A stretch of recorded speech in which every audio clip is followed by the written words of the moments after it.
Now let us have an example for unbounded solution in APP. So let us take this problem, maximize z equal to 4x1 plus 5x2 subjected to x1 plus x2 greater than or equal to 2 and 2x1 plus 3x2 greater than or equal to 2, x1 comma x2 greater than or equal to 0. Let us have this problem. Now let us first solve this problem using graphical scheme. So I draw a graph with the x1 axis horizontally and the x2 axis vertically, right. Now if you take the first inequality, putting x2 equal to 0, x1 equal to 2, this is 2 comma 0. Putting x2 equal to 0, you will have x2 2, so this is 2 comma 0.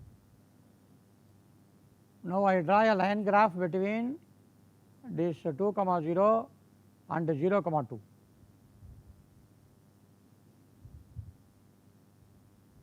Call this intersecting point as A, this as O, this as B, this as O, this as B.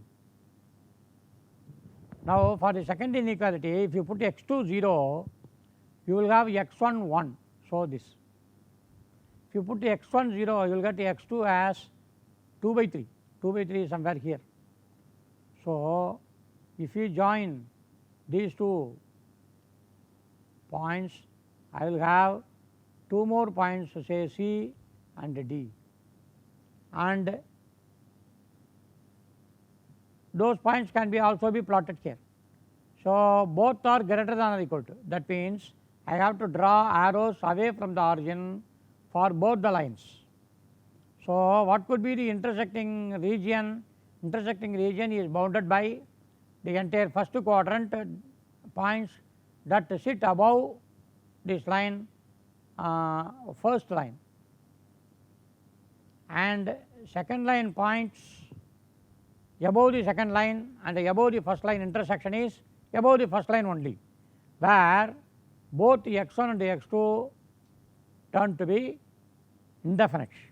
When it contains an infinite feasible region, the solution is unbounded. So the feasible region for this problem, feasible region for this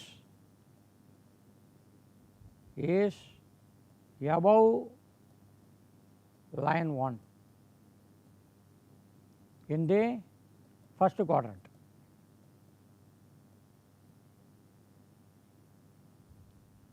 Since the region is infinite, since the feasible region is infinite, since the feasible region is infinite, the solution is unbounded. This is declaration. Now I want to have a simplex method for proving this to be unbounded. Now let me erase this. Now let us go for simplex method. Since both the inequalities are greater than or equal to, I have to introduce artificial as well as surplus variables. So x1 plus x2 plus a1 minus s1 equal to 2 is the first inequality. Second one, 2x1 plus 3x2, one more artificial variable a2, one more surplus variable s2 equal to 2 is the second inequality. Now let us draw the simplex table according to this. So first I have B, then CB, then x1, x2 are the basic variables there, a1, a2 are the artificial variables which are responsible to create unit matrix, then surplus variable s1 and s2, I will have p0 then theta j. So in between p0 and the CB I am drawing a line.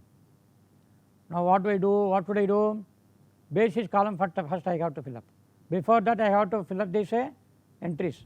So in the first inequality you have x1 coefficient 1, x2 coefficient 1, a1 coefficient 1, minus s1 coefficient 0, other two coefficient 0, p naught is 2.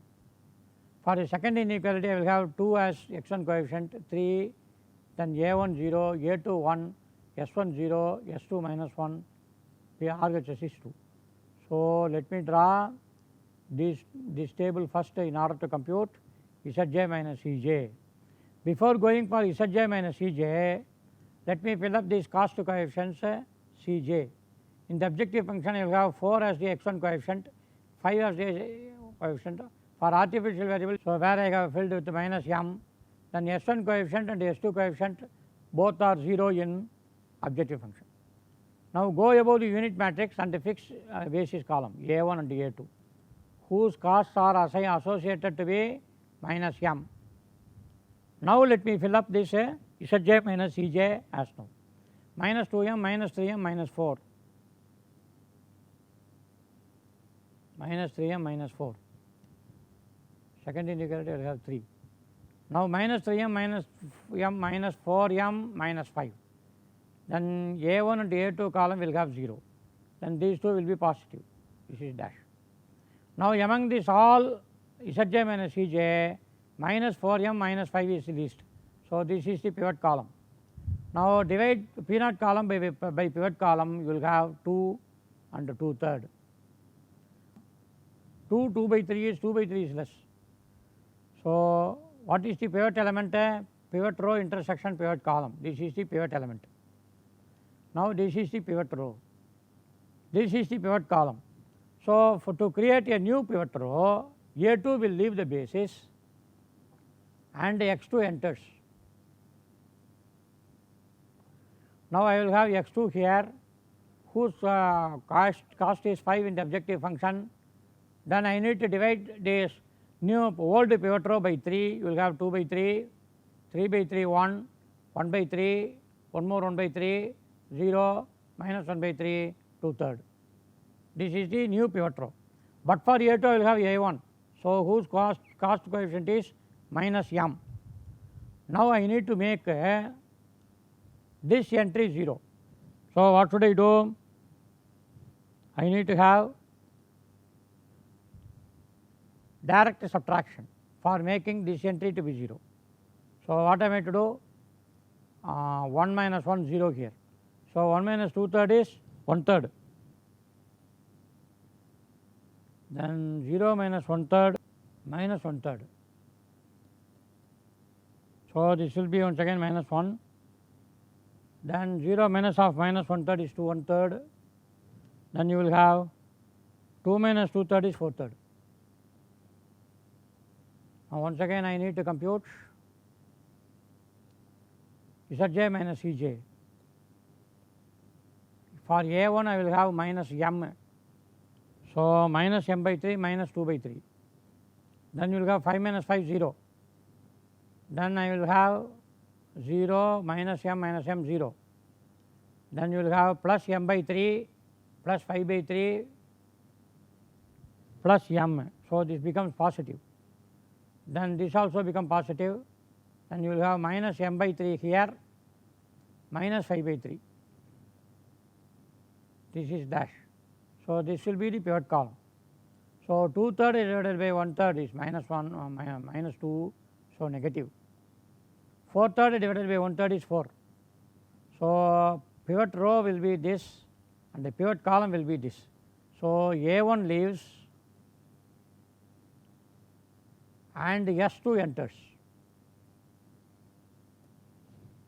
for which we need to compute the new pivot row again, s2 whose cost coefficient is 0 in the objective function.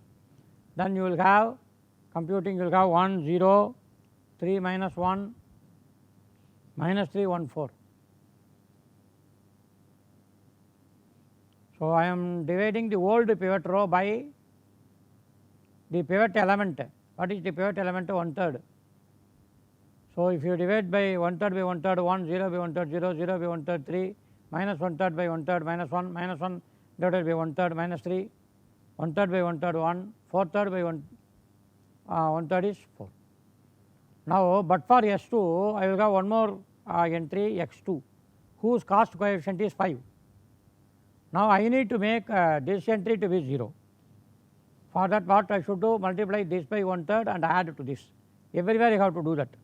If you do that, you will have this entry 1 1 1 0 minus 1 0 2. Now, you will have Zj minus Ej. Zj minus Ej you will have all positive with minus 5 entry here, then one more entry here as 0, then dash. This will be the pivot column. Since the pivot column contains all negative entries, theta j will be all negative entries. So, this is negative, this is also negative. So, what do I conclude? Since all theta j entries are negative, the solution is unbounded.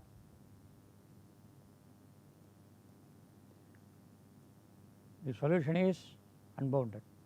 So, in the next class we will see linear programming problems with 3 variables. Before that, please make thorough of unbounded solution and infeasible solution in LPP. Thank you. In the next class we will see linear programming problems with 3 variables. Before that, please make thorough of unbounded solution and infeasible solution in LPP. Thank you. Solution and infeasible solution in LPP. Thank you. In the next class we will see linear programming problems with 3 variables. Before that, please make thorough of unbounded solution and infeasible solution in LPP. Thank you.